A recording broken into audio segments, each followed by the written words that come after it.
Friends, it's with a very, very heavy heart that today I seek to talk about the very disturbing developments that are happening in our party, the Forum for Democratic Change. What is happening really is cause for concern to all those that have invested their lives, their time, and their hopes and aspirations to see a better country. Whereas it is not out of the ordinary for people to have differences of opinion, some of which may be strongly held, and sometimes to have friction within any community of diverse people.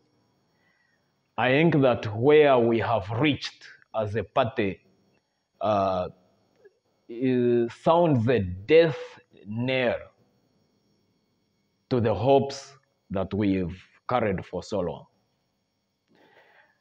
I will not delve so much into the cause of the current contradictions that are happening because I think they have some history to them, and there is a committee that was set up to deal with them. But there is one thing I want to talk about, and I want to talk about the leaders, to talk to the leaders actually, not to talk about them.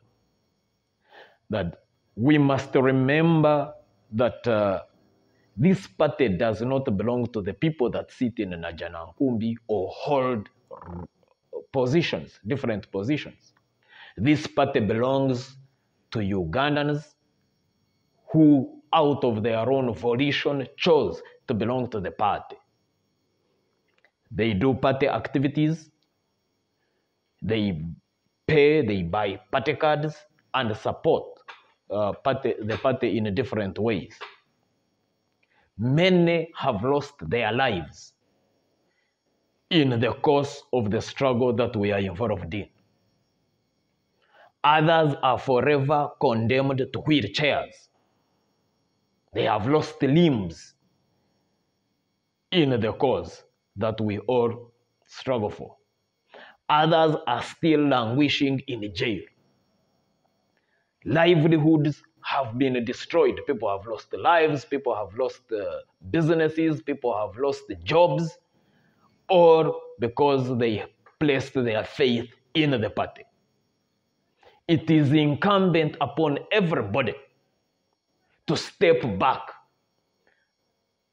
and have some introspection and think about what is happening and, save the situation.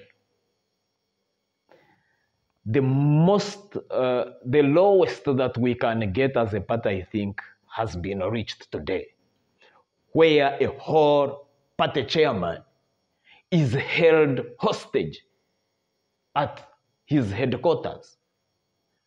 Nobody really ever thought that we would sink that low. That we've gotten to a point where goons emerge from our office to attack pedestrians and journalists and whoever was using the road just passing by our headquarters. That is criminal. And we cannot have sacrificed our time, our lives, and livelihoods and everything to build a criminal organization.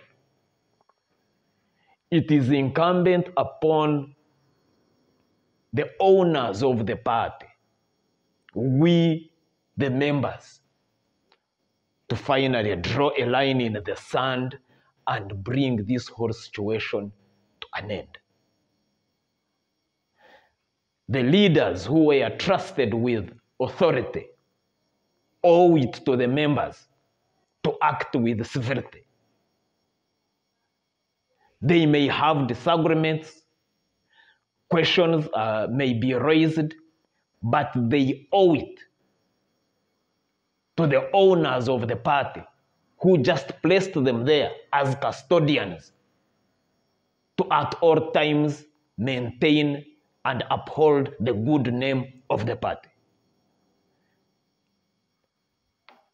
We must take action. I hope that the National Council that is going to sit will look into this matter and take appropriate action, and maybe an extraordinary delegates conference should be called so that we can save the party from disintegrating. People have lost lives. You are playing on people's lives. People are rotting in jail. So, it is important that civility prevails, that, we pull back and try to think twice. Let us swallow our egos and pride and find an amicable resolution of the challenges and the contradictions that we are faced with. Because if the leaders cannot really rein themselves in, then they will have to be, compelled to submit to the will of the members of the party. It is outrageous that we can start hiring goons to terrorize people, to take people hostage, because that's a criminal offense. And probably those that are responsible for that will be held accountable, not just politically, because it is criminal. I hope that people will be criminally liable for what has happened. It's really distressing to see an elder like Ambassador Virgwa having to escape from his own headquarters with the aid of, people giving him a ladder and scaling a wall. We need to step back. We need to remember that this party doesn't belong to you who think that you are so big. This party belongs to ordinary Ugandans. The struggle belongs not to you, the commanders, the ones who are at the top. It belongs to the common man. We struggle for a cause. And those who really feel that they are tired, that the struggle has taken so long, please just leave and let the struggle move ahead. I will end by giving you an example just of one person to elaborate the point that I'm trying to make. In 2006, when our people were shot at Bolange, we held a memorial service for those that had died at Rugogo grounds. After that memorial service, we had a rally in Mukono at Katosi landing site. When we got to Mukono town, we met a convoy of the then PGB, this SFC Presidential Guard. Their convoy rammed into our people, killed some of them, and injured many. Of course, nothing happened to them because they are above the law. We proceeded. Those who lost their loved ones went and buried, and those who were injured went to hospital.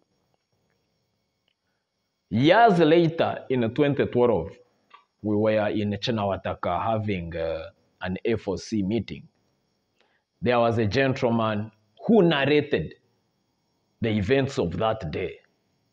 And he told the gathering how he had lost his wife and young child on that fateful day. The wife was knocked by a car, by the PGB. She was carrying a baby, and both the mother and the child died. That gentleman was a border cyclist who even doesn't know how to write his name. So he told me that he struggles so that his remaining children can get the opportunities that he missed out in life because he didn't have an education. He struggles to educate them that they can live in a better Uganda than the one he has lived in. And that's what always motivated him to go on, to carry on with the struggle, to put his faith in those that lead the struggle. Today, those that are supposed to build that better Uganda are hiring goons to trample on other Ugandans. That's not the kind of Uganda that that gentleman is struggling for. So the struggle is not about you. You can go to hell if you so wish. But kindly, if you feel that you are tired of the struggle, just get out and let the struggle move on.